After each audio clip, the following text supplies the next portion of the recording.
O termo francês fin de siècle, em uma tradução livre para o português, significa fim do século e é normalmente utilizado para se referir ao final do século XIX, um período marcado por medos e ansiedades relacionados ao que estaria por vir no século seguinte, caracterizando posturas tanto snobistas quanto decadentistas.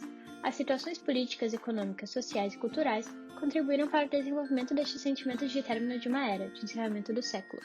A existente de que o desenvolvimento da ciência serviria como salvação das sociedades começou a se concretizar com as novas invenções que surgiram ao decorrer do século, como o jornal, que facilitou a comunicação, os meios de transporte, como o navio a vapor e os trens, que contribuíram para acelerar o deslocamento entre grandes distâncias, e os primeiros filmes de cinema, que revolucionaram as formas de acesso à cultura. Alguns dos colaboradores muito importantes para o progresso do século XIX foram Darwin, com a sua teoria da evolução das espécies, Hegel, Comte, entre outros. O termo fim de século recebeu novas traduções e significados em outros países. Na Inglaterra, o termo significava a sugestão de tudo novo e estranho, o que relacionava-se ao perigo do colonialismo inglês. Em Portugal e na Espanha, relacionou-se ao negativismo cultural proveniente do período político conturbado dos países. Já na França, o termo estava relacionado à queda do Império Napoleônico, entre outras questões, como a moda e a sofisticação. Para muitos historiadores, a expressão fim de século, quando relacionada ao século XIX, perde o sentido cronológico, de marca temporal, e assume uma significação similar a fim do mundo, expressando um sentido apocalíptico para o final de uma era, apontando as reformas e mudanças que estariam por vir e que revolucionariam a realidade até então vivenciada. Até por isso, o fim do século, no sentido não cronológico, não é considerado o ano de 1900, e sim 1914, com a Primeira Guerra Mundial, que definitivamente estabeleceu os novos padrões e caminhos que seriam seguidos nos próximos anos. No aspecto cultural do final do século XIX, vemos o uso revolucionário de um aparato inicialmente criado para fins científicos, a câmera de vídeo. Na década de 80, os irmãos Lumière criaram a câmera, gravaram o considerado primeiro filme e o apresentaram em 1895, com apenas 1 minuto de duração, chamado Chegada de Trem à Estação La Ciotat. Nesse contexto, uma das figuras mais importantes é a de Georges Méliès, que viu no aparato uma oportunidade para criar entretenimento.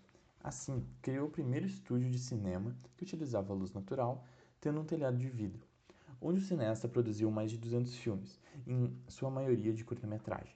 Uma de suas obras mais famosas foi seu primeiro filme, que estreou em 1896, A Viagem à Lua. Méliès foi criador de diversos efeitos especiais e visuais amplamente utilizados durante o século XX, como cortes de filmagem e efeitos de iluminação. Infelizmente, após falir em 1923, Georges queimou seu estúdio e muitos de seus filmes foram perdidos. Isso explica a fama de seu primeiro filme, que foi um dos poucos recuperados. O cinema, como conhecemos hoje, tem suas matrizes nas ideias de Georges Méliès. Sua influência no último século foi grandiosa, havendo diversas inspirações para a criação de efeitos especiais e logística de filmagem. A representação do fim de século como um período inquietante inicia precocemente na França, na década de 1870. Isso acontece pela coincidência de 3 fenômenos. O primeiro deles é a incerteza política e a aversão de uma importante parte dos intelectuais ao novo regime. Taine, em seus escritos datados de 1879, diz que o período no qual escreve se assemelha a um retorno dos jacobinos. O segundo fenômeno é o cenário econômico. Em 1892, houve a quebra das bolsas, fator que se estende a todo o continente europeu. No entanto, nos anos subsequentes, houve dificuldades no ramo da agricultura, que se somaram à fraca demografia francesa quando comparada com a alemã e de outros países anglo-saxões que possuíam colônias de povoamento. O terceiro, último e mais relevante fator é uma crise moral que atingiu, primeiramente, elites urbanas das grandes metrópoles, em especial aqueles dos meios artístico e literário, entre os quais se difunde a vulgarização da luta pela vida darwiniana, como se fosse um todos contra todos, além do pessimismo e da exacerbação das paixões. É no final do século XIX também que se inicia o neoimperialismo. Uma das diferenças características dessa manifestação do colonialismo é a invasão de países já independentes de toda a África, partes da Ásia e muitas ilhas do Pacífico, fazendo com que, em proporção, as aquisições coloniais desse período fossem 3 vezes maiores do que o que já havia sido registrado em períodos anteriores. Outro fator que caracteriza a distinção do neoimperialismo em relação às atividades coloniais anteriores é a participação de novas potências na divisão dos territórios coloniais. Entre elas estão a Alemanha, os Estados Unidos, a Bélgica, a Itália e a única potência do continente asiático que estava sendo ocupado nesse momento também, o Japão.